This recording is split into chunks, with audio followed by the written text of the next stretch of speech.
Ito na ang nagmamaganda at feeling diva, Ganda Wanda!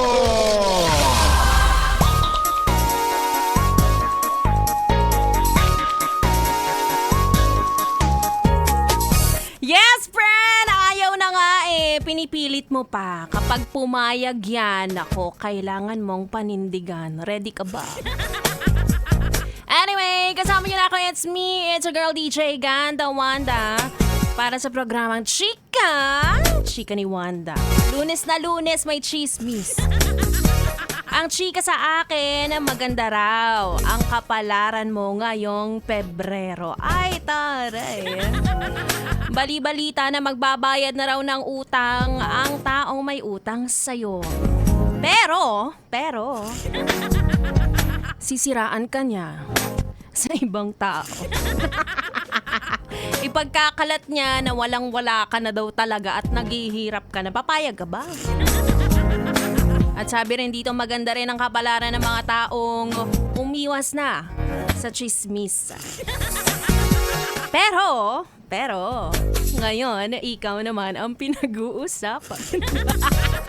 O diba, hindi talaga lahat binibigay. Minsan, mamimili ka ng sitwasyon. Pero at least, sinswerte ka naman kahit papaano sa ibang aspeto ng buhay mo. Diba? For example, salat ka sa pera. Pero never ka namang nagkulang sa ganda. Mga ganong problema. Talagang binabalanse lang ng universe ang mga bagay-bagay. Hintayin mo lang kung kailan iikot ang kapalaran mo. Malay mo kung dati ikaw nangungutang, ngayon ikaw naman yung uutangan. Tapos sa susunod, ikaw na yung hindi babayaran. Ganun lang talaga ang buhay.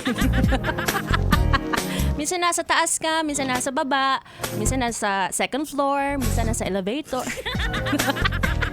Anyway, kasama nyo na naman ako ngayong Lunes. Alam kong mainita naman ang ulo mo, ayaw mo na magtrabaho, pero sabi nga nila, don't resist. 3 oras na puno ng tawanan, tugtugan at chikahan. Kaya tuloy muna natin yan habang ikaw ay nasa biyahe at nagka-contemplate. Tuto ka lang, dito lang sa 101.1.